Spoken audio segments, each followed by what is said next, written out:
Hello guys! Hello! This is for Gemini. Gemini, welcome dito sa aking channel.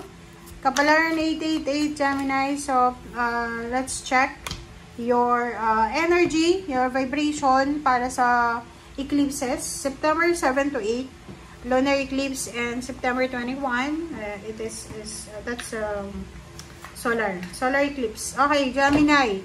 Retreat into nature, energy healing. So, ngayong September, sinasabi ng bara sa'yo na kung medyo groggy ka because of tiredness, diba, exhaustion, medyo hindi maganda yung pangangatawan mo, parang feeling mo mabigat yung pakiramdam mo. Sinasabi ng bara sa'yo dito na retreat into nature. Kailangan mo daw na mag-relax, lumabas sa comfort zone mo, lumabas ka sa nature, spend time with the family, with the nature, kan pa man. So, dito sa barahang to, sinasabi ng baraha sa'yo dito na may kailangan kang pagalingin, diba? Kailangan mong pagalingin kung ano yung hindi magaling sa katawan mo. Like, healing sa katawan, emotion, pwede mong makuha yung healing na yan by exposing yourself sa nature. Okay?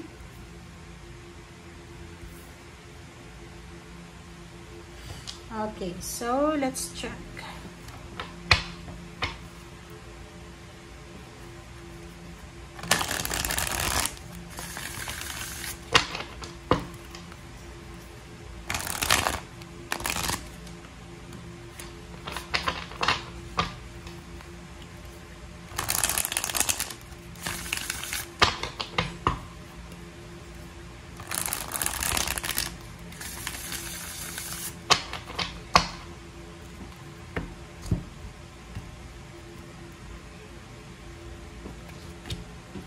Okay, 4 of discs, Queen of Wands,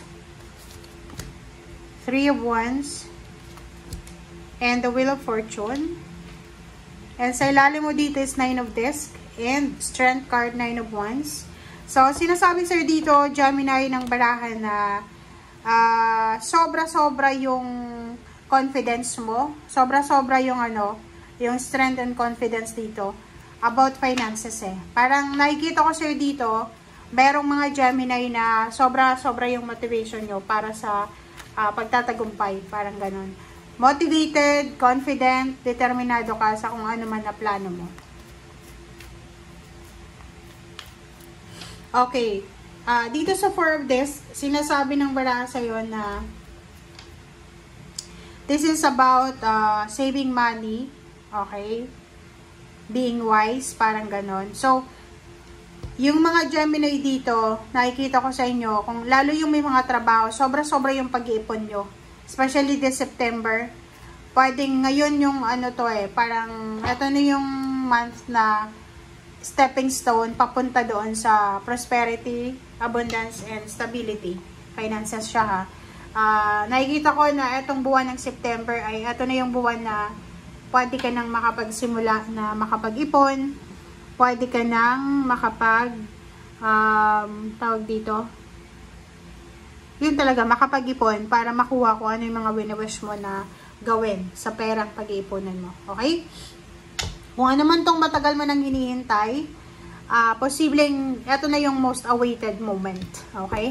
This September, especially sa mga eclipses natin, September 7 to 8, September 21, mga parang important dates yan para sa'yo. So, kung ano man yan na hinihintay mo, yan yung magle-liberate talaga sa'yo. Yan yung makakatulong sa'yo para magkaroon ka ng freedom, financial, and parang itong September na to, ito yung parang bukang liwayway.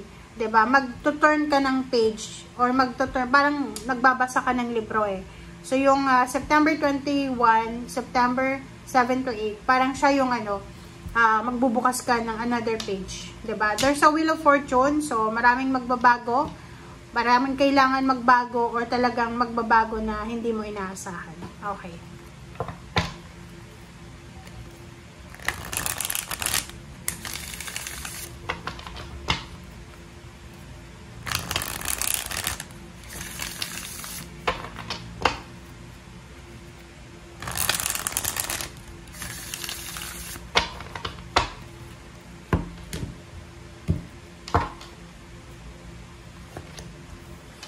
Okay, Queen of Cups, Four of Swords, Hangman na reverse, and Queen of Disc. Wow. So, makikita mo dito, Gemini, sinasabi ng barahan na yung naantala, na delay na financial success mo, ay posibleng matuloy na. 'Di ba? Parang sinasabi ng baraha sa'yo dito na marami kang plano eh. 'Di ba? Marami kang plano na pwedeng pagkakitaan. Marami kang plano na pwedeng magdala sa'yo ng success. And sinasabi ng baraha na to na pwedeng hindi siya natuloy. Like, gusto mong magnegosyo, hindi natuloy. Gusto mong mag-abroad, hindi natuloy. Gusto mong mag-aral, hindi natuloy. Parang ganun. Or gusto mong mag-apply sa isang company, tapos na-delay, na-postpone. So, dito sa barahang to, sinasabi sa'yo ng barahan na lahat daw na delays ay posibleng matutuloy na. Okay? Lahat ng na-delay sa kung ano man yan na parang financial, pwedeng pagkakitaan or financial new beginnings, ay posibleng matutuloy na. Okay?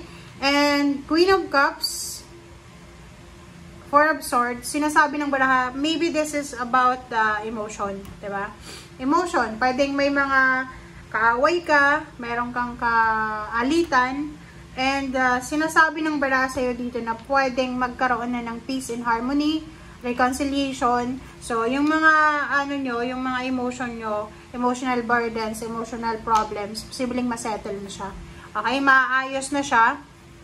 Magkakaroon na kayo ng clarity, magkakaroon kayo ng understanding sa bawat isa.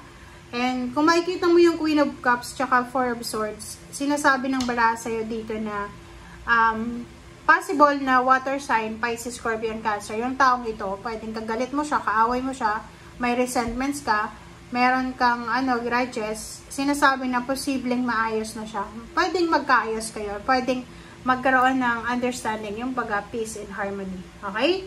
So, and yun, wag mong kakalimutan sa buwan na to na mag-relax. Okay? Kasi parang masyado kang stiff. Diba? So, kailangan mong mag-relax. Just Four of Swords, let go, let God, magpahinga, magpray, magpahinga, gawin mo kung ano yung nararapat. Like, halimbawa, kung masyado tayong nag-aalala sa kung ano yung mangyayari sa atin, huwag kang mag-aalala kung alam mo sa sarili mo na ginawa mo yung best mo.